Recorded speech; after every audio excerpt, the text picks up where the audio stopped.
स्वामी दयाल की दया, राधा स्वामी सहाय, राधा।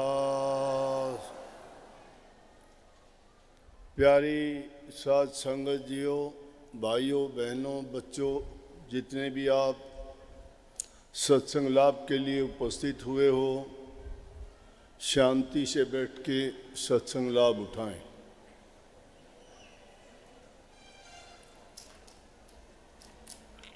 शब्द वाणी सत्संगों में आप सुनते हो, ज़्यादातर महापुरुषों की वाणी होनी चाहिए।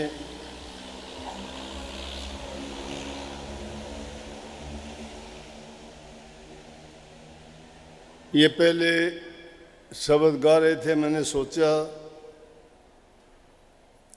कि किसी ऐसे आदमी को बुलाऊं जो कहीं दादू की, पलटू की, कबीर की, नानक साहब की कोई अच्छी वाणी रूहानियत से भरी सुनाए। लेकिन ऐसी बात होगी, पुराने ज़माने की बात है, एक परिवार था, सारे अनपढ़ थे, उनमें कोई 20 से ज़्यादा गिनती नहीं जानता था। लड़के की शादी हुई, घर में नया सदस्य बहू आ गई, तो एक ऐसा अवसर आया कि गिनती करने की ज़रूरत पड़ी। तो कहने लगे, भाई हम तो 20 से ज़्यादा जानते नहीं हैं, बहू को बुला लो, वो गिनतेगी। जब बहू को गिनती के लिए बुलाया गया तो कहने लगे, बहू तू गिन, हम तो इससे ज़्यादा गिन नहीं सकते, हमें ज़्यादा गिनती आती नहीं है। बोली मैं तो 20 तक गिन सकती हूँ। बोले क्या तेरी ये भी मारी बाण आ गई। मैंने ढूंढ ढांड के इशारा किया, बुलाया, वो भी इनमें आके रेल मिला दी। वाणी अच्छी है, प्यार में विरह में वो महापुरुषों ने गाई थी, ये आज के युग की वाणी है। मैं दिल तोड़ने वाली बात नहीं हुआ, ये तो मैंने आपको हंसाने के लिए कह दी।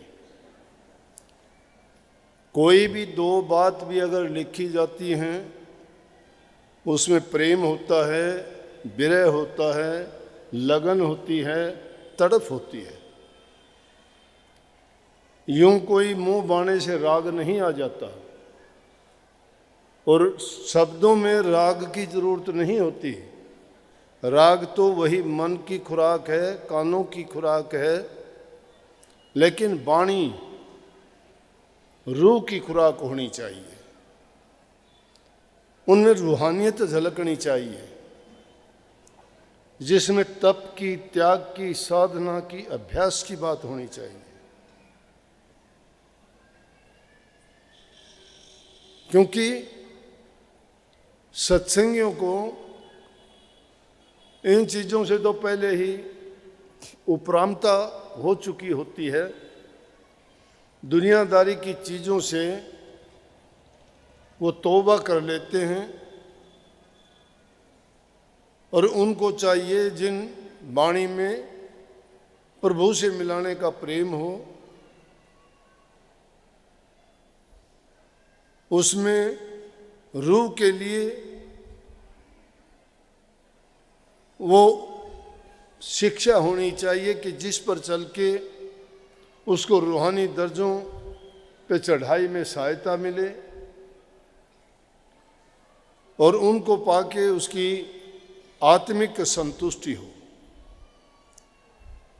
ये चीज़ें तो हम अपने मन को खुश करने के लिए करते हैं। उनमें चाहे आप भजन हैं, रागनी हैं, फिल्मी गीत हैं, और दूसरे तीज त्योहारों, ब्याह शादियों में गाने वाले गीतों से भी आनंद लेते हो। वो अवसर अवसर की बात होती है, लेकिन सत्संग में तो वही वाणी सत्संगियों को अच्छी लगती है कि जिसमें सतगुरु का गुणगान हो, सत्संग का बखान हो, मालिक की प्रार्थना हो, बेनती हो और जिसमें तड़प हो। बात तो इसमें बहुत बड़ी कही गई है। एक शिष्य के दिल में जब लगन और उमंग जगती है,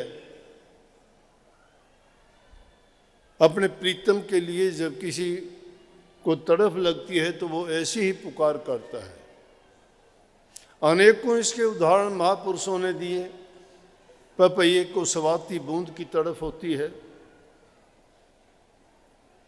हिरण को सुनने की तड़फ होती है, उसमें मगन होता है। तो वो क्या करते हैं कि उसी तड़फ के लिए, उसी विरह के लिए पतंगे को दीपक की सम्मा की जरूरत होती है। लेकिन संतों ने इसको शिक्षा के रूप में दोनों तरफ से बता दिया। उन्होंने कहा कि आली पतंग मृग मीन गज जड़त एक ही आंच, तुलसी वो कैसे बचे जिसके लागे पांच। पांच का खेल, पांच का झगड़ा बहुत भारी है दुनिया में, और उन पांचों से ही हमें बच जाना है। वो पांच भारी विकार हैं जो इंसान को पूरे जीवन परमात्मा से दूर ले जाते हैं, भक्ति से दूर ले जाते हैं, नेक कर्मों से हटा देते हैं, पाप कर्मों में फंसा के उसको नरकगामी बना देते हैं। बड़े जोर शोर से उनके राग अल्पाए जाते हैं कि काम से बचो, क्रोध से बचो, लोभ से बचो, मोह से बचो, अहंकार से बचो। इनको पांच मुख्य करके दुश्मन माना गया है। इन्हीं दुश्मनों के कारण, क्यों इनको दुश्मन माना? कि ये आदमी को भटकाते ही भटकाते हैं। अगर इनसे जो बच जाता है तो समझो कि वो भक्ति के रास्ते पे आसानी से आगे बढ़ सकता है। ये वो रास्ते रोकने वाली चीज़ है। कई बार वाणी में गाते हो कि सतगुरु मैं आपका कैसे दर्शन पाऊं, कि जब मेरा दर्शन करने को मन होता है तो मेरे मन के विकार ये मुझे रोक लेते हैं, दर्शन नहीं करने देते। दर्शन परसन मुख मंजन पाना, कटे पाप के वेद पुराना। कहते हैं कि जी दर्शन करने के लिए आए, दर्शन करने में बहुत गुण है, लेकिन जब तुम दर्शन करने के लिए, चाहे आप मंदिर में जाते हो या चाहे गुरु के पास जाते हो या तुम्हारा और कोई आराध्य है उसके दर्शन करने के लिए जाते हो, तो यही पांचों चीज बहुत राक्षस बन के आपका रास्ता रोक लेते हैं। रास्ता रोकने का मतलब कोई रूप धार के नहीं, वो तो पहले से ही हमें उस रास्ते से भटका के अपने रास्ते पे ले जाते हैं। कोई काम में फंस के, कोई क्रोध में फंस के, कोई लोभ में फंस के, कोई लालच में फंस के, कोई अहंकार के बस। ये काम इतना बुरी चीज है कि एक काम का मतलब हमारे जितने भी दुनियादारी के कार्य हैं वो सभी आगे उसमें। उन कामों के कारण लालची बन जाते हैं, काम के कारण ही क्रोधी बन जाते हैं, काम के कारण ही अहंकारी बन जाते हैं। काम कामना है, काम में कामनाएं हैं, कामना पूरी नहीं होती वो इंसान क्रोधी हो जाएगा। उस कामना को पूरी करने के लिए वो लालच करेगा, लोभी बनेगा, झूठा बनेगा, कपट करेगा, सही काम करने के लिए भूल जाएगा वो। लेकिन उसकी नीयत खोटी और खराब जब हो जाती है, उसे काम में अंधा हो जाता है, तो दूसरी चीज उसको दिखाई नहीं देती और ऐसा विकार में गिरता है कि अपने सर्वनाश कर लेता है। बड़े बड़ों की ऐसी कहानी हैं, बहुत हैं। ऋषि और मुनि भी उस काम से नहीं बच पाए। जब उस काम का वो बाज रूपी जब झपट्टा इस इंसान रूपी पक्षी को लगता है तो जिंदा नहीं छोड़ता, मार देता है। बड़े बड़े राजे महाराजाओं को, बड़े बड़े योद्धे बलवानों को, बड़े बड़े बुद्धिमान वैज्ञानिकों को बड़े बड़े साधकों को किसने गिराया? काम ने गिरा दिया। विश्वामित्र जी का नाम लिया जा सकता है, नारद मुनि जी का नाम लिया जा सकता है, रावण महाबली का नाम लिया जा सकता है, और कितने ऐसे हैं, कितनों के नाम लेंगे कि इतिहास को खोजोगे तो अनगिनत ऐसे हैं जो काम वासना के बस होके उन्होंने अपना सर्वस्व कर लिया। और दूसरा क्रोध है, क्रोध भी इंसान को उसी तरह से बर्बाद करता है। छोटी मोटी बात पे हम बिना समझे, बिना धैर्य रखे संतों के पास जाते हैं। वो क्यों कहते हैं कि भाई शांति रखो, धैर्य रखो, इंतज़ार करना चाहिए, सहन करना चाहिए। घड़ी आती है, बुरी आती है, भली आती है, लेकिन वो घड़ी चली जाती है, रुकती नहीं है। उस घड़ी में अगर तुम थोड़ा भी धैर्य रखोगे, उस समय पलट जाएगा, जगह बदल जाएगी, हालात बदल जाएंगे और उस बुराई से भी बच जाओगे। लेकिन जब हम धैर्य नहीं रखते, अपना आपा खो देते हैं, संयम नहीं रखते, तो ऐसे हालात पैदा करते हैं जिससे हमें बहुत बड़ा नुकसान उठाना पड़ता है। एक समय की बात, क्रोध की बात, अनेकों बार ऐसा देखा है कि जितने भी वंश खत्म हुए, जितने राज खत्म हुए, वो सब के सब क्रोध के बस उनके नाश हुए। अगर क्रोध नहीं करते, वो अगर सोचते, विचार करते कि दुनियादारी में ये चीज़ें कोई साथ लेके नहीं जाता, यहीं पे रह जानी है, चंद रोज के लिए हम क्यों उनको अपना मान के, दूसरे का मान के, उन पर अपना हक जता के क्या करते हैं? आखिर छोड़ के ही तो जाना पड़ता है, कोई साथ जाता ही नहीं। वही चार आदमी उसकी एक बना के पिंजरी पे लेटा के ले जाते हैं, शमशान घाट में जगह होती है, ये मिट्टी का पुतला है क्या ये? फरीद साहब ने कहीं देखा, उसने एक इंसान की मृत्यु हो गई, उसको मिट्टी में दबाने के लिए कब्र में ले जा रहे थे, वहाँ रख दिया।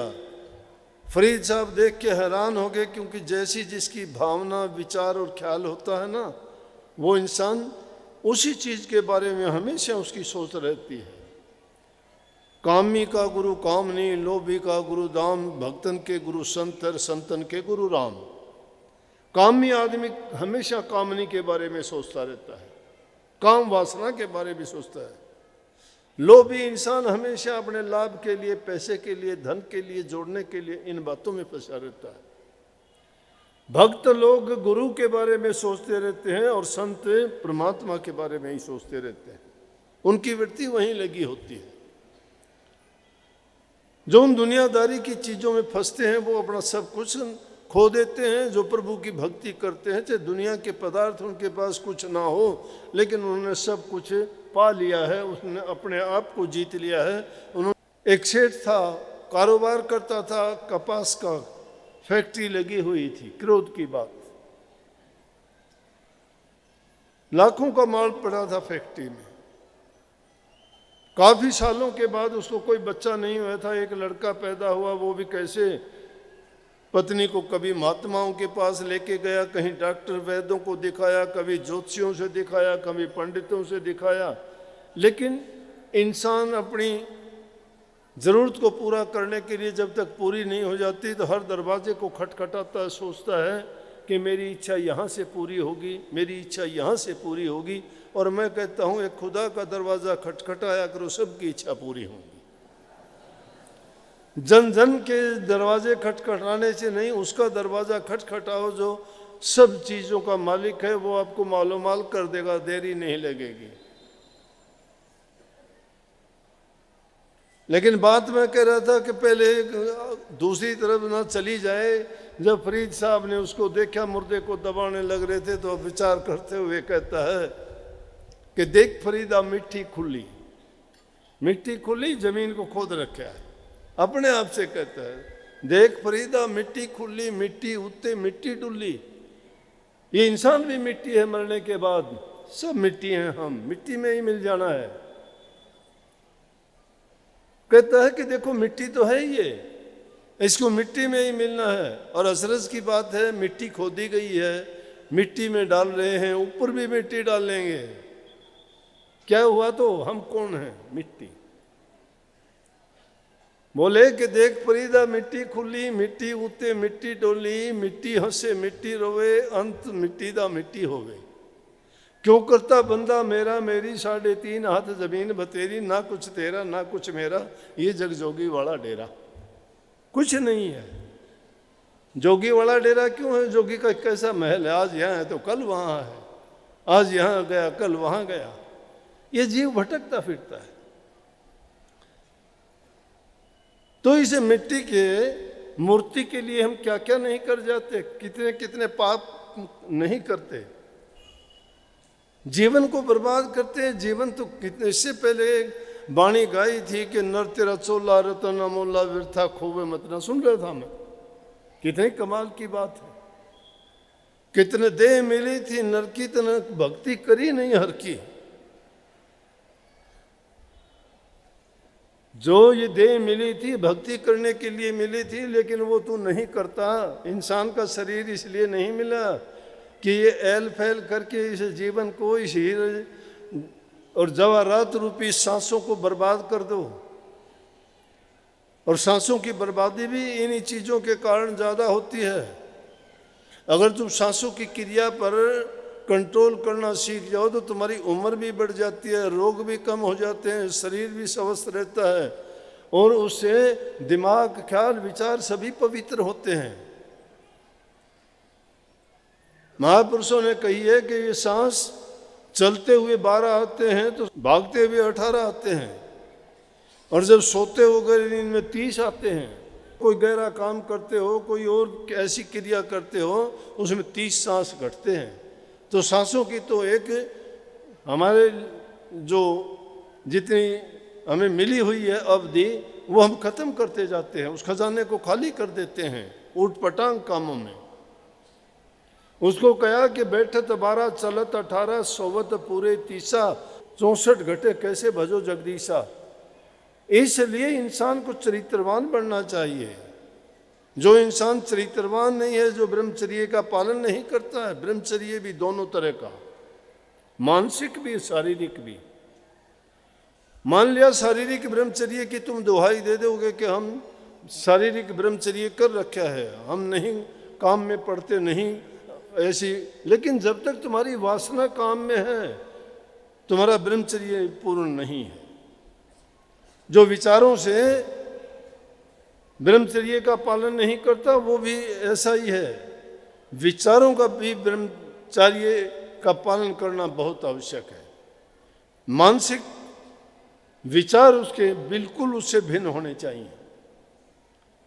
जब मानसिकता तुम्हारी सही होगी फिर शरीर का ब्रह्मचर्य करोगे, वो तुम्हारे लिए बहुत ही गुणदायक, लाभदायक और फायदेमंद रहेगा। और जिन्होंने उसका पालन किया है उनके तंदुरुस्ती, शरीर के स्वस्थ, ये रोजाना की शिकायत जो रहती है ना, उन लोगों में कमी होती है।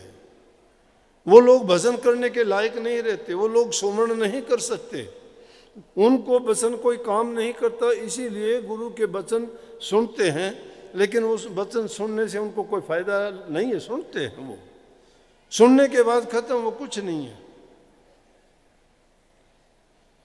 अगर तुम सच्चे मार्ग पर चलोगे तो थोड़ी बहुत है, इंसान को इतनी रोजाना शिक्षा मिलती है। हमें तो गुरु की चाय एक बार कप में मिली थी, जिंदगी बदल गई। तुम रोजाना खाते हो, मेरा झूठा, तुम्हारा तो किसी का मैंने कुछ बदला देखा नहीं। एक कप चाय के पहले की आधी घूंट मिली होगी, जीवन बदल गया था।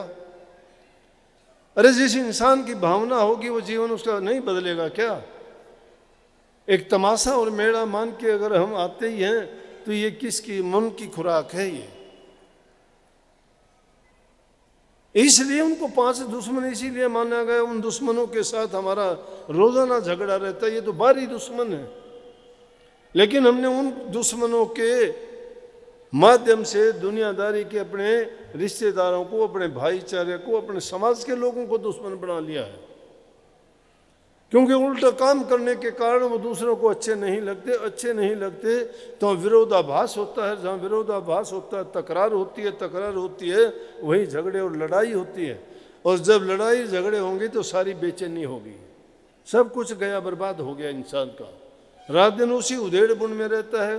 कहाँ तुम परमात्मा की भक्ति करोगे, कहाँ तुम्हारी सोच अच्छी होगी, कहाँ नाम का सुमन करोगे। अगर सच्ची भक्ति करना ही चाहते हो, भक्ति को भी सच्ची क्यों कहा? अरे भक्ति है, उसको भी हम कहते सच्ची भक्ति। इसका मतलब भक्ति झूठी भी है। वो झूठी भक्ति है जो नहीं मानते। सच्ची भक्ति वो होती है जो अपने तन मन और धन से लगे उस चीज में, सर्वस्व अर्पण करके। तो मैंने उस सेठ की बात बताई, बहुत धनवान था, काफी जगह घूमने फिरने के मालिक की कृपा हुई। मालिक के दरबार में कमी नहीं है। सच्चे दिल से जो पुकार करता है वो सबके दुख दर्द पीड़ा को समझता है। लेकिन हमें उनके पुकार करने की, प्रार्थना करने की, विनती करने की, उनसे मांगने की लज्जत तो नहीं है, तरीका तो नहीं आता। उनके सामने रोते ही तो नहीं है। उनके सामने भी झूठ और कपट से ही कहते हैं परमात्मा सुनना मेरी। दिल में कुछ और होता है, करते कुछ और हो। अगर सच्ची पुकार करो वो सुनता नहीं है। अरे तुम्हारी इंसान भी सुन लेता है, पशु पक्षी भी तुम्हारी बात को सुनते हैं, बोलते हो तो। लेकिन जो सारी सृष्टि का रचयिता है, सबको संभालता है, सबकी सब जरूरतें पूरी करता है, क्या उसको दिल से पुकारोगे तुम्हारी पुकार नहीं सुनता? क्या सुनी गई उसकी पुकार? रोजाना ऐसे ऐसे काम करते हुए देख के प्रभु की कृपा हुई, उनको एक लड़का हुआ। लड़का जब इतनी मेहनत के बाद कोई चीज मिलती है तो बहुत अच्छी लगती है। इंसान रात दिन उसी के बारे में सोचता रहता है, सब कुछ उसके लिए लुटा देता है। अपने जीवन में जो अर्जित करता है सोचता है सब इसी का है, मैं इसके लिए क्या नहीं कर दूं। सब कुछ उसी के लिए करता था, कमाता था, बड़ा अच्छा कारोबार चलता था, सब बड़ा प्यार करते थे, नौकर छोड़े हुए थे, वो खाने पीने का, ओढ़ने पहनने का, खेलने कूदने का, सब प्रकार की उसके लिए बंदोबस्त थे। कभी वो घर जाता तो कभी फैक्ट्री में सेठ के साथ आके वहाँ खेलता। सेठ बड़ा खुश होता उसको खेलते हुए देख के। लेकिन इस जिंदगी में पता नहीं इंसान किस किस का कर्जवान है, किस प्रकार से वो कर्जा चुकाना पड़ता है। ये तो दाता का, विधाता का विधान है कि उस विधान के अनुसार सारे कार्य होते हैं। लेकिन इंसान की लापरवाही भी कई बार बहुत गलत करवा देती है। क्या हुआ कि लड़का फैक्ट्री में आ गया, वहाँ खेलने लग गया। सेठ कहीं देखने के लिए गया कि मशीनें ठीक काम कर रही हैं, नौकर ठीक काम कर रहे हैं कि नहीं, मैं देख के आता हूँ। बच्चा खेल रहा था, खेलते खेलते माचिस पड़ी हुई थी, उसने माचिस की तिल्ली जलाई। अब फैक्ट्री किसकी? रुई की थी, कपास की। कपास तो बारूद जैसी होती है, उसने जो ही वो जलाई वो उसमें लग गई आग। सेठ ने देखा, धूं धूं करके सब जलने लगी, लाखों करोड़ों का माल था। क्रोध आया। ये क्रोध बहुत बड़ा दुश्मन, ये दूसरा दुश्मन का बता रहा हूं। इतना क्रोध आया उसको कि गुस्से में आके उसने वहाँ बट्टे रखे हुए थे, एक बट्टा दे मारा बच्चे को। बच्चा सिर में लग गया, लगते ही वो गुजर गया। बच्चा गुजर गया।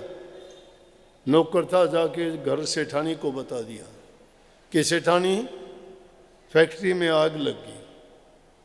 बोली बहुत बुरा हुआ। बोली फिर कहने लगा कैसे लगी? कि बच्चे ने इसी तरह तिल्ली जलाई थी और वो रुई में गिर गई। सेठ ने बच्चे को मारा, बच्चा गुजर गया। सेठानी ने जब सुना तो उसके तो बहुत ज़्यादा मोह था अपने बच्चे में, उसने फांसी ले ली वहीं पे। नौकर ने आके बताया सेठ घर चलो, सेठानी ने तो फांसी ले ली।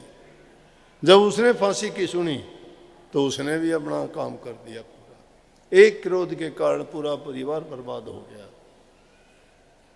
क्या कुछ बनाया था, क्या सोचा था, किस लिए कर रहे थे, लेकिन मिनटों में ही एक छोटी सी चीज के कारण, एक क्रोध के कारण बर्बाद हो गया। अगर वो सोच लेता कि जो होना था हो गया, अब उस चीज के बारे में संयम रखता, धैर्य रखता, तो ऐसा नहीं होता।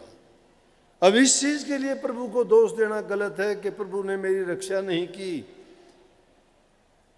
उसने क्यों ऐसा किया, मैं तो ये करता था, उसको बहुत याद करता था, ये किया वो किया, पूजा पाठ करता था, उसने ऐसा क्यों किया। लेकिन अपनी गलती को इंसान नहीं देखता है, इसलिए इसको दुश्मन माना गया। तीसरी चीज है लोभ की। लोभ के कारण आप देखते हो क्या क्या नहीं कर जाते।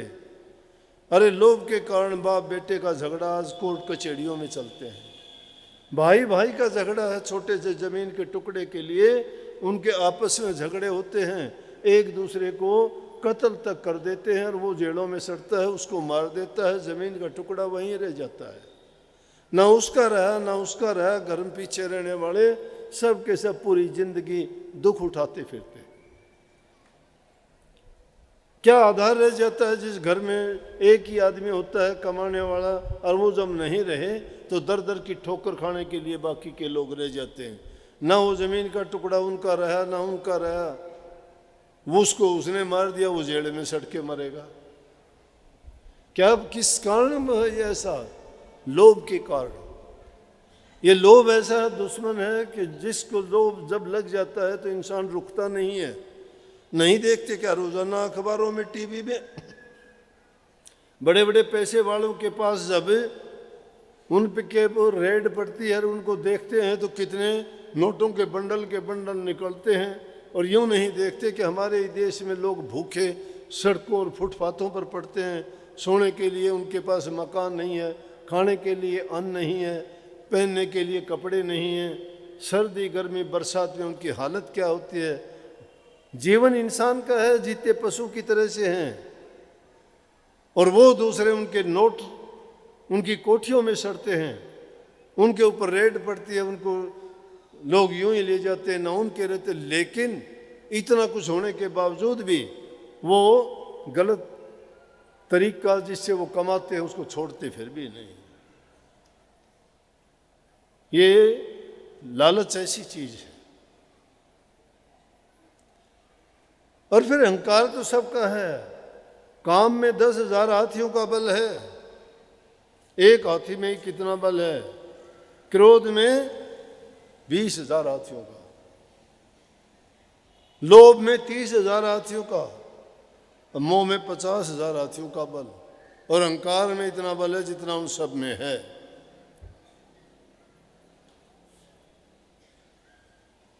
तो इसलिए ये भारी चीज, ये पांचों विकार कहो, दुश्मन कहो, ये इतने बली हैं कि यही हमें घुमाए फिरते हैं पूरे जीवन में।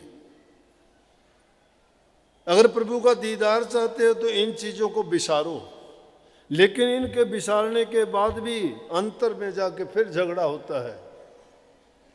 अंतर में भी बहुत दुश्मन बैठे हैं। इच्छा है, आशा है, तृष्णा है, ममता है, वो भी फिर अपना रूप अलग अलग से दिखाते हैं। उनकी पूर्ति हेतु इन इंद्रियों का, शरीर का ही उपयोग करते हैं। इनके द्वारा ही वो गलत काम और उल्ट काम किए जाते हैं।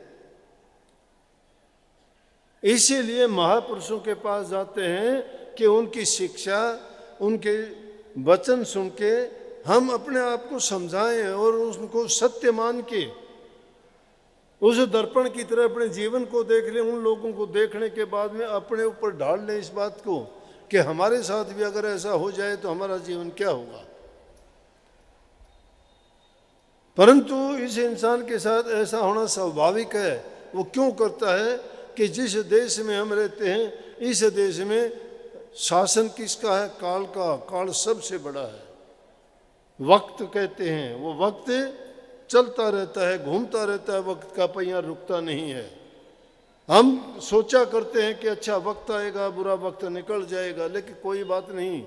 इस दुनिया में हर प्रकार की चीज़ें देखी हैं, असंभव चीज़ को संभव होते हुए देखा है। इंसान अगर करना चाहे तो सब कुछ कर सकता है। इंसान जो करना चाहे वो कर सकता है, लेकिन उसमें आत्मिक बल अपना आप को जगाना पड़ेगा। आत्मविश्वास तुम्हें बनाना पड़ेगा। जब तुम्हारा विश्वास दृढ़ हो जाएगा तो दुनिया की कोई ताकत नहीं कि आप जिस अच्छे काम के लिए निकले हो, अरे जब बुरे काम के लिए निकलते, चोर चोरी करने के लिए निकलता है चोरी कर लेता है, जार जारी करने के लिए निकलता है जारी कर लेता है, ठग ठगने के लिए निकलता है वो ठग लेता है, कोई दूसरी चीज़ों के लिए कोई घात लगा के बैठता है वो कर लेता है, कोई छीना झपटी करता है, कोई लड़ाई झगड़े कर लेता है। तो क्यों अगर हम दूसरी चीज़ जो अच्छी चीज़ है भक्ति है उनकी चीज तरफ अगर मन को लगाएंगे कि तो क्यों नहीं हो सकता। लेकिन जितना हम अपनी मानसिक शक्ति उस चीज़ में लगाते हैं बुराई की ओर, अगर उससे आधी शक्ति भी अच्छाई की ओर लगा दो तो भी बुराइयां सब दब जाएंगी और अच्छाइयां पनप जाएंगी। वही सद्गुण बन के अच्छे बन के हमारे जीवन को सुधार देंगे और इस लायक बना देंगे कि हम प्रभु का प्यार पाने के योग्य बन जाएंगे। जब तक ये मलिनता हमारे अंदर भरी हुई है, जब तक ये कमियां हमारे अंदर हैं, तब तक लाख कोशिश कर लो। अनेक रास्ते भक्ति के हैं, लेकिन हम गृहस्थियों के लिए बड़ी कृपा हुई इस युग में। क्यों कही कि कलयुग में स्वामी दया बिचारी प्रगट करके शब्द पुकारी, तीन छोड़ चौथा पद दीना सतनाम सतगुरु ग चिन्ह। इस कलयुग में सूरत शब्द योग को बहुत ही सुलभ और आसान तरीके से करने का तरीका बता दिया।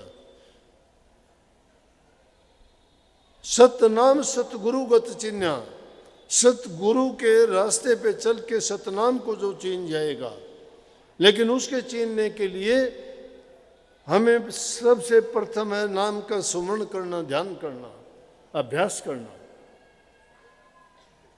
जब तक नाम का सुमरण नहीं करते, चिंतन उस ओर है ही नहीं हमारा, कुछ हाथ नहीं लगेगा। महापुरुषों ने जो कहा देख के कहने लगे कि तुम अपना छोटा मन क्यों करते हो, क्यों सोचते हो ऐसा नहीं होगा। उन्होंने बहुत बड़ी बड़ी बात कही। वो कहते हैं चढ़ दे सूरज ढलते देखे, खोटे सिक्के चलते देखे, प्रभु की कृपा से पानी ऊपर चलते देखे। और जिन्होंने प्रभु की भक्ति नहीं की खाली हाथ वो मरते देखे। जिन्हां दा ना कोई दुनिया विच ओ पुत्र भी पलदे देखे। लोकी कहंदे दाल नहीं गलदी, हम तो पत्थर गलदे देखे। कोई पैरों ते नंगा फिरता, कोई सिर ते ढूंढे छावा, मैनू सतगुरु सब कुछ देता, मैं क्यों ना शुक्र मनावा। अरे सतगुरु सब कुछ देता है, दुनिया में क्या नहीं देखा। ये सूरज जो चढ़ता है सुबह को ढल जाता है शाम को। खोटे सिक्के का मतलब खोटी चीज जिसको हम बुरा मान लेते हैं कि किसी काम की नहीं, वो भी किसी वक्त में बहुत काम आ जाती है। और करनी बहुत बड़ी है, करनी करने वाले क्या क्या नहीं कर जाते। संतों की जो बात बताई, उन्होंने तो प्रभु को पास बुला के किसी ने दूध पिला दिया, किसी ने खाना खिला दिया, किसी ने छाछ बनवा ली, किसी ने उससे बाल कटवा लिए, किसी ने कितने खेती के काम करवा लिए। सैन भगत ने उससे नाई का काम करवा दिया, राजा की मालिश करवा दी। धन्य भगत ने उससे अपना खेत में काम करवा लिया। नामदेव ने अपनी छान बनवा ली उससे। उनके पास कौन सी ताकत थी, वो तो गरीब थे बेचारे। उनके पल्ले कुछ नहीं था, ना धन थी, ना दौलत था, ना परिवार था, ना शक्ति ताकत थी। उनके पास थी आत्मिक शक्ति, उनके पास थी सच्ची भक्ति, उनके पास था सच्चा प्रेम। जो सच्चे रास्ते पे चलता है और सच्चाई के साथ चलता है, मालिक उसके हमेशा साथ खड़ा हो जाता है। तुम सच्चे मन से चलोगे ना तो ये रोजाना के किसी दूसरे के आगे जाके हाथ फैलाते हो, कोई किसी चीज के लिए, कोई किसी चीज के लिए, ये हाथ फैलाने की जरूरत नहीं रहेगी। वो हाथ प्रभु के सामने फैलाया करो, सतगुरु से मांगा करो। सतगुरु तुम्हारे अंतर में बैठा हुआ है, उसको ढूंढने की कोशिश किया करो। ये बात कहने सुनने की नहीं है, ये बात बड़ी मर्म की है कि उसको खोजना चाहते हो तो प्रवेश कर जाओ अपने अंदर में। इन 9 द्वारों में भटकते हो तुम, वो तो बाहर की तरफ दुनियादारी की ओर खुलेंगे, वो तो तुम्हें इन्हीं चीज़ों की ओर लेके जाएंगे। लेकिन तुम्हारी लगन जब जैसी होगी, तुम अपनी परवाह नहीं करोगे। उस पतंगे की भांति जो आशिक है उसे दीपक का सम्मा का, और परवाना बन के जब दीपक के पास जाता है तो उसकी पंख जड़ो तन जड़ो, वो उसी के वार फेर के अपना जीवन खराब कर देता है, लेकिन अपनी लगन नहीं छोड़ता। उस हिरण की तरह से अगर सच्चे आशिक हो, उसको पाने के, उस धुन शब्द धुन को सुनने के लिए, तो उसमें अपने मन को लगाया करो। ये बाहर के दरवाजों को बंद करके अंदर की जो तुम्हारी इंद्रिय हैं उनको खोल के देखो, उनसे जो धुन प्रकट होगी वो धुन तुम्हें सुनाई देगी, वो तुम्हें उसी प्रकार से मस्त और मगन बना देगी। फिर उसके बाद तुम्हें ये होश ही नहीं रहेगा कि क्या दुनिया के ये रस और दुनिया के भोग, ये झूठे भोग और झूठे रसों के कारण हम अपना ही खून पी के अपने आप को ही बर्बाद कर रहे हैं। इसको कुत्ते की हड्डी कहा गया है। जिस प्रकार से किसी कुत्ते को घूमते फिरते हुए सूख की हड्डी मिल जाती है, उस हड्डी को लेके जाके छिप के कहीं एक तरफ कोने में या किसी दूसरी जगह गुप्त जगह में जाके उस हड्डी को चबाता है। डर है कोई छीन ना ले दूसरा आके, लेकिन हड्डी में कुछ है ही नहीं, हड्डी तो सूखी हुई है। वो हड्डी को चबाते चबाते उस कुत्ते के खुद के मसूड़े फूटते हैं, उसमें खून निकलता है। उस खून को जब जीभ ऐसे चाटता है तो सोचता है कि खून हड्डी से आता है, हड्डी में कुछ नहीं है। अपने ही खून को चख के सोचता है कि मुझे आनंद आ रहा है। इसी प्रकार इंसान अपनी ही बर्बादी करके सोचता है कि मुझे आनंद इन चीज़ों में आ रहा, उन चीज़ों में आनंद नहीं। आनंद का भंडार हमारे अंदर में है, वो अमीर रस अंदर में भरा हुआ है, जिसके पीने से आदमी अमर हो जाता है, सब व्याधि रोग कष्ट दूर हो जाते हैं। लेकिन वो कहाँ है जिसको पलटू साहब ने कहा है? उसको पाने के लिए ये इंसान एक प्रकृति में उस उल्टे पेड़ की तरह से है, जिसकी शाखाएं नीचे की तरफ जड़ ऊपर की तरफ है। पलटू साहब ने उसको उल्टा कुआं कहा है कि उल्टा कुआं गगन में तिसमें जड़े चिराग, तिसमें जड़े चिराग जड़े बिन रोगन बाती, जलता है 6 ऋतु 12 मास जड़े दिन राती, निक्स एक आवाज चिराग की ज्योति माही, कोई गुरमुख सुनता और कोई सुनता नहीं, पलटू जो कोई सुने तिसके ऊंचे भाग, उल्टा कुआं गगन में तिसमें जड़े चिराग। इस उल्टे कुएं में जब उस 10वें रास्ते के द्वारा तुम अधर मंजिलों में पहुंचोगे, जो एक रहस्य है हमारे लिए, लेकिन संतों ने इशारतन बखान किया है उनको ये ना मान लेना कि उन्होंने सत्य सत्य वही कह दी जो बात है, नहीं, वो अनुमान रूप में कही गई है। प्रमाण तो इंसान खुद अनुभव करता है, जब भी पता लगेगा। बताने के लिए दुनियादारी की चीज़ों के नाम लिए गए हैं, कहीं मृदंग का नाम ले दिया तो कहीं बीणा का नाम ले दिया, तो कहीं सारंगी सितार का नाम ले दिया, तो कहीं बंसरी का नाम ले दिया, लेकिन इनसे तो बहुत ज़्यादा धुनी है। कितनी धुनी अनेकों प्रकार की आती हैं। चरणदास ने तो उनको 10 प्रकार की बता दिया, और वो सब की सब एक जगह की नहीं, अलग अलग है, कोई ऊपर कोई नीचे, पता नहीं कितनी कितनी एक एक मंजिल पे कैसी कैसी आती हैं। उनको सुन के मन मगन होता है, मन मगन होता है। जब संत कहते मन मगन भया फिर क्यों बोले?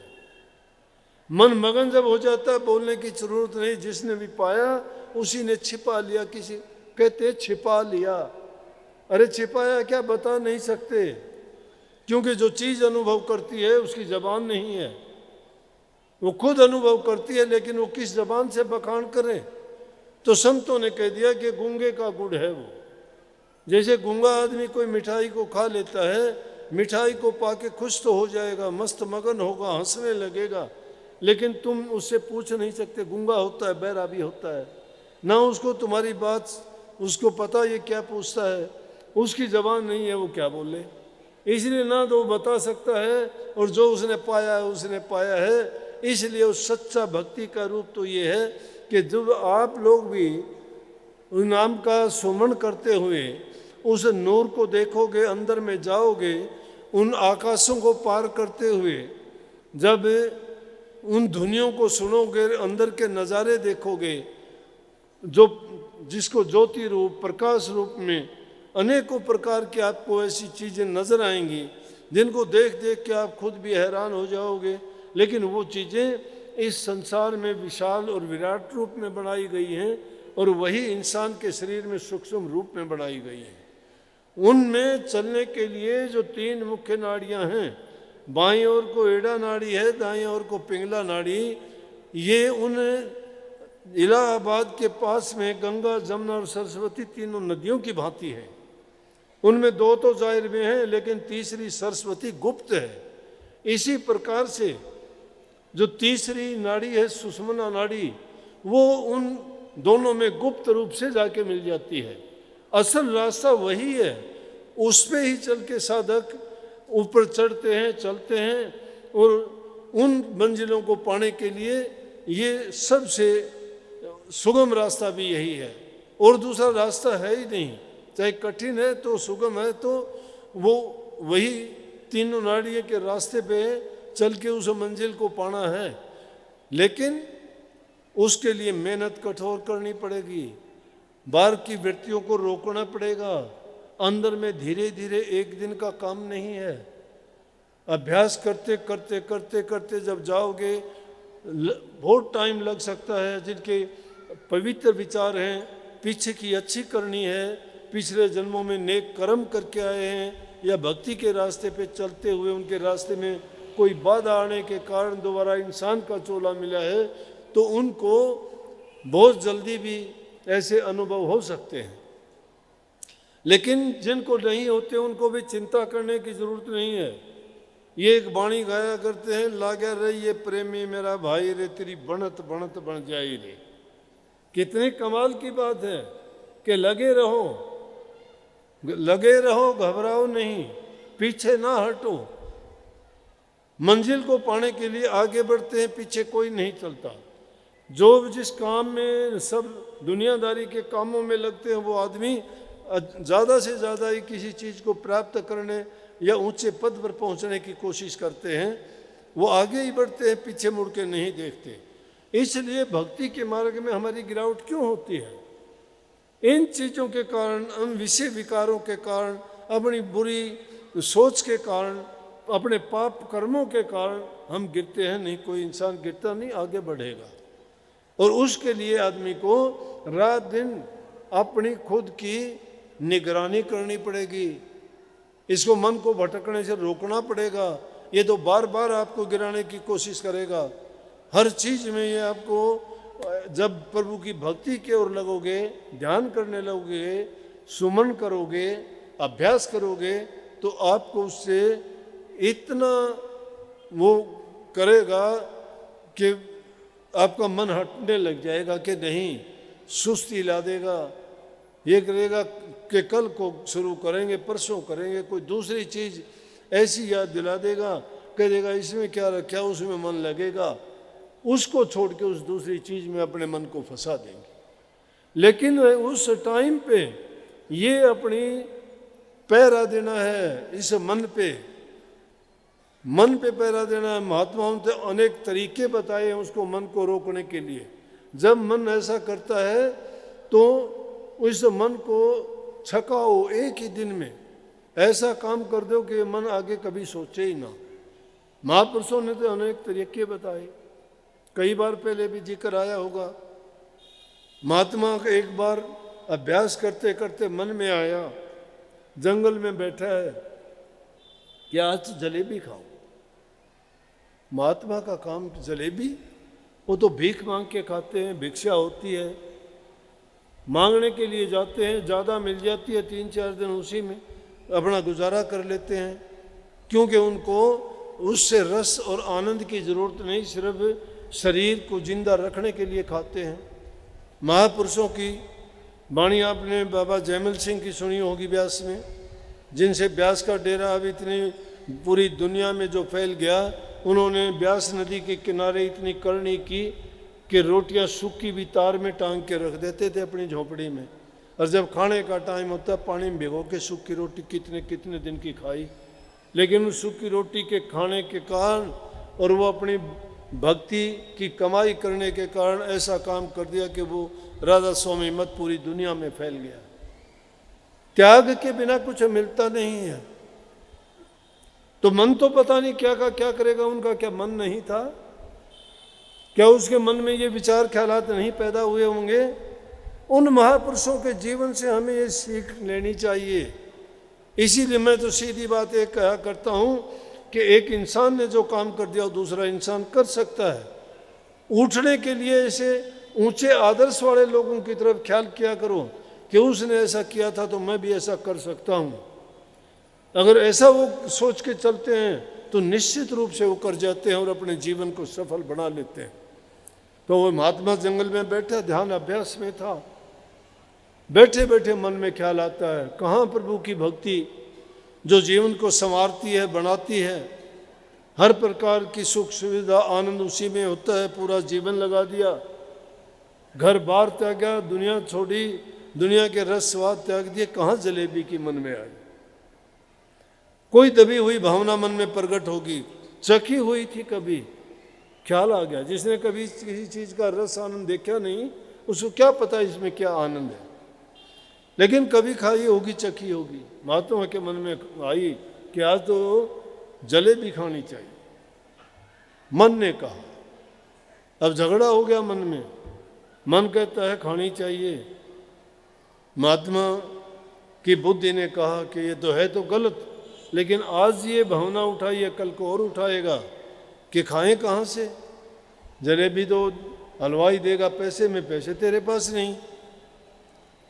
मन बोला लकड़ियाँ इकट्ठी कर ले, लकड़ियाँ इकट्ठी कर ली। सूखी बोला जाके बाजार में बेच दे इनको, पैसे मिलेंगे, उससे जलेबी खरीद ले। महात्मा ने वैसा ही किया, लकड़ियाँ इकट्ठी की, गट्ठर बांध के सिर पे रखा। लोग देखे महात्मा लकड़ियाँ उठा ले जा रहा है। लकड़ियों को बेच के पैसे लिए, हलवाई को पैसे दे के जलेबी ले ली। लेकिन जो सच्चे रास्ते के लिए निकलते, दुनियादारी की परवाह नहीं करते, हस्ती चढ़िए ज्ञान के सहज गलीचा डाल, स्वान रूप संसार भोकण दे जखमार। जब ज्ञान के हाथी पर चढ़ते हो तो परवाह ना करो दुनियादारों के, स्वान रूप है वो। हाथी पे चढ़े हुए सवार को कुत्ते भौंक तो सकते हैं, काट नहीं सकते। भक्ति हाथी की सवारी है। जब हाथी की सवारी के लिए निकले हो तो भौंकने दीजिए, परवाह ना करो। कोई कुछ कहेगा, कोई कुछ, झूठे सच्चे पता नहीं क्या क्या जोड़ देंगे लोग। और आज के जमाने में तो सब कुछ जोड़ देंगे, अनहोनी को होनी कर देंगे। तो महात्मा ने ली, उनको क्या पता, लोग बोले कि देखो महात्मा है, जलेबियां ले रहा है।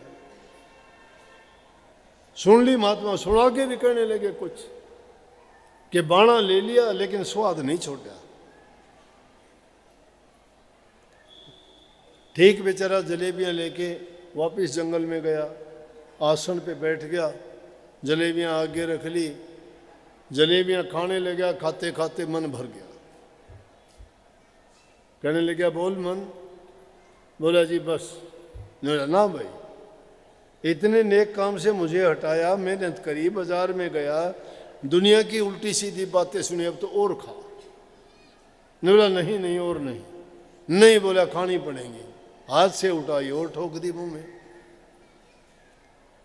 अब मन बिल्कुल भर गया। बोला कि ना अब नहीं, अब मैं यहां तक भर गया, अगर और खाऊंगा ना तो बात गलत हो जाएगी। बोला कि होने दे गलत, खा, अब तो तेरा मन था, पूरी खा, अब कमी ना छोड़। क्या किया, खाते खाते सब फेंक दी बाहर। क्यों, आखिर कितनी देर रखेगा? खाते खाते बाहर फेंक दी सारी। बाहर फेंक दी तो क्या करता है महात्मा का काम देखो। जलेबी और उठाई, उस उल्टी में उसको लपेट के फिर दोबारा मुंह को लगाई। बोला खा। निकम्मा, तूने जो है मेरे साथ ऐसा काम किया कि जो चीज़ मैं पाने के लिए पूरी जिंदगी लगाई और तू मुझे उस चीज़ से भटकाता है, खा अब तू। मन कहने लगा मैं हाथ जोड़ता हूँ, आज पीछा छोड़ दे, आइंदा के लिए मैं ऐसी कभी कोई सोच मन में नहीं करूँगा, कुछ नहीं चाहूँगा, कुछ नहीं मांगूंगा, जो आप कहोगे वो करूँगा। ये है महात्माओं का जीवन। महात्मा इस तरह से अपने मन में उठने वाली जो ये बुरी चीज़ें हैं उनको दबाते हैं, इस मन को इस तरह से हराते हैं। ये नहीं कि मन के गुलाम बन के मन ने कहा चल दिए, कोई कहे ये खा ले के बोला आने दे, दूसरा कहे कि हाँ दे दे, ये भी दे दे। पेट को क्या कुआं बना दिया, मन में आया वो डाल लिया, फिर टसकते हो, फिर कहीं हवा ऊपर से निकलती है, कभी नीचे से निकलती है, ना आदमियों में बैठने के काबिल, ना कभी ज़ोर ज़ोर से डकार आती हैं, कभी फिर डॉक्टर के पास, उसके पास, ये पास, मुझे शुगर हो गया, मुझे हार्ट अटैक हो गया, मुझे ये हो गया, वो क्यों ऐसा काम करते हो? अरे शरीर को जिंदा रखने के लिए शुद्ध भोजन खाओ। इन चीज़ों को तोड़ मरोड़ के खाते हो। कैसे बनते हैं लाडू, जलेबी, बर्फी कैसे मिलते हैं? दूध को जड़ा जड़ू के तो बर्फी पेड़े बनते हैं, गंडे को भूंद भांद के फूक फाक के गुड़ खांड चीनी फिर बनती है, उसको खाते हो। 10 जगह से बन के आई है, कितनी खराब होगी वो चीज़। इसी प्रकार से वो तेल है, उनको पेल प्याल के दानों को उनसे तेल निकालते हैं, तेल को गर्म करते हैं, छांटते हैं, फिर उसमें वो चीज़ बनती है। 2 फाके उस तेल वाली चीज़ के मार लिया करो, तेल शरीर को वैसे ही मिल जाएगा। जो चीज़ तुम्हें प्राकृतिक रूप में मिलती है उसको वैसे ही खाइए, सारे गुण भी देगी, कोई रोग भी नहीं पनपने देगी, हर प्रकार से सुखी स्वस्थ रहोगे, मन भी स्वस्थ, तन भी स्वस्थ। इस मन में जब तक अच्छे विचार नहीं हैं और ये बुरी भावनाएं भरी हुई हैं, लाख कोशिश करना, नाम चाहे किसी गुरु से ले लेना, कितने बड़े गुरु के पास चले जाना, झूठी कहो तो मेरे बस के नहीं, लेकिन मैं कहता हूँ नाम का सुमरण भी नहीं कर पाओगे। अगर तुम सच्ची भक्ति करना चाहते हो ना, तो मन के छिपे हुए विकारों को निकाल दो। बहुत कचरा भरा हुआ है हमारे मन में, रोजाना रात दिन उधेड़ बुन में रहते हो, मैं ये क्या करूं, उसका क्या करूं। अरे तुम कुछ नहीं कर सकते, तुम अपना खराबा करते हो, अपना बिगाड़ करते हो, अपने विचारों को दूषित करते हो। क्यों इनमें अच्छे विचार किया करो कि क्या विचार करें कि दीन गरीब दुखी की सहायता करेंगे, माँ बाप की आज्ञा का पालन करेंगे, बूढ़े बुजुर्ग हैं उनका उपकार है हमारे ऊपर, उनकी सेवा करेंगे, उनको वृद्धाश्रम नहीं दिखाएंगे, नहीं, घर में रख के उनकी सेवा स्वरूपा करेंगे, उनके रोज़ाना वस्त्र धो, खाने पीने का इंतज़ाम सही करो। अरे वो खुश होके आशीर्वाद देंगे, वो सब भक्ति से भी बढ़ के चीज़ है। किसी इंसान का तो दिल जलाते हो और वहाँ नाम का सुमन करके तुम भक्ति कमाते हो। मैं कहता हूँ ऐसी भक्ति पे धिक्कार है। माँ बाप की सेवा करो, भूखे गरीब दीन गरीब की सहायता करो, बच्चों से सबसे अच्छा बर्ताव करो, जबान से मीठा बोल के दूसरे को सुख दो, खुद भी सुखी रहो, जीवो और जीने दो। ये जब हमारा जीवन का लक्ष्य होगा तो हमें सारी चीज़ प्राप्त होंगी, हमारी भक्ति भी हो जाएगी, हमारा जीवन भी सुखी रहेगा। और हर प्रकार से जिन घरों में माँ बाप की सेवा होती है, उनके विचार अच्छे होते हैं, आपसी मेल जोल सबका सही है, बुजुर्गों के कहे में चलते हैं, उन घरों के संस्कार अच्छे होने के कारण स्वर्ग जैसा उनका माहौल होता है घर का। और जिन घरों में दुनियादारी की चर्चा होती है, निंदा होती है, बुराइयां होती हैं, एक दूसरे की बातें नहीं सुनी जाती, माँ बाप की इज्जत कदर नहीं करते, उनकी सेवा नहीं होती, वो घर शमशान घाट के बराबर है। इसलिए सुख जिस घर में है, हर चीज़ वहाँ पर बहुत सुलभ है, भक्ति भी उनके लिए उतनी ही सुलभ हो जाएगी, प्रभु भी उनके घर में आके वास करेगा, लक्ष्मी उनके घर में आके वास करेगी, शांति भी वहीं आ जाएगी। लक्ष्मी, शांति, परमात्मा सब के सब उनके घर में आके जब वास करेंगे, हर चीज़ में उनको पाने की ज़रूरत नहीं, उन्होंने पा लिया है गुप्त रूप से, उनको पता ही नहीं लगा। जिस घर में ये चीज़ें आ जाती है, सोच लो कि ये अच्छे लक्षण हैं इसका मतलब प्रभु की कृपा उन पे बरस रही है। जो चीज़ तुम्हें, ये भी भक्ति है, ये लौकिक भक्ति है, वो परलौकिक भक्ति है, वो रूहानी भक्ति है, संसारी भक्ति है। संसारी भक्ति किए बिना वो भक्ति करना, रूहानी भक्ति के रास्ते में आप कदम नहीं रख सकते। तो भाई जीवन में नेक काम करो, अच्छे काम करो। ये जीवन बार बार नहीं मिलना, पता भी नहीं कब किसने चला जाना। इसलिए जीवन रहते हुए अच्छे काम करोगे, तुम्हारे जाने के बाद भी तुम्हारे गीत गाए जाएंगे। वैसे तो मरने के बाद कोई 10 दिन भी किसी को याद नहीं रखता, लेकिन जो इंसान नेक कर्म करके जाता है उसको हमेशा के लिए, आज दादू पलटू कबीर नानक सबरी और ये नहीं है दुनिया में, लेकिन ना होते हुए भी उनके रोजाना के जिक्र क्यों होते हैं? अमर है, देह रूप में नहीं है, विदेह रूप में हाजिर हैं वो। उन्हें के गुणों का गुणगान क्यों किया जाता है कि वो नेकी के रास्ते पर चले थे और वो उनकी नेकी आज भी जिंदा है, वो सदा सदा के लिए अमर है। मूर्ति चली जाती है, प्रकृति कभी नहीं जाती। इसलिए नेक काम करो और उसके साथ साथ गुरु के बताए मार्ग पर चलो। गुरु आपसे यही चाहता है कि नाम का सुमन करो, अभ्यास रोजाना किया करो। धीरे धीरे करते जाओगे, तुम्हारा मोक्ष द्वार खुल जाएगा और तुम्हारा जीवन का लक्ष्य पूरा होगा। सबको बहुत बहुत आशीर्वाद। राधा मालिक आपको शक्ति दे, भक्ति दे, शांति दे, प्यार दे और हर प्रकार से आपका जीवन सुखी हो। बहुत बहुत आशीर्वाद।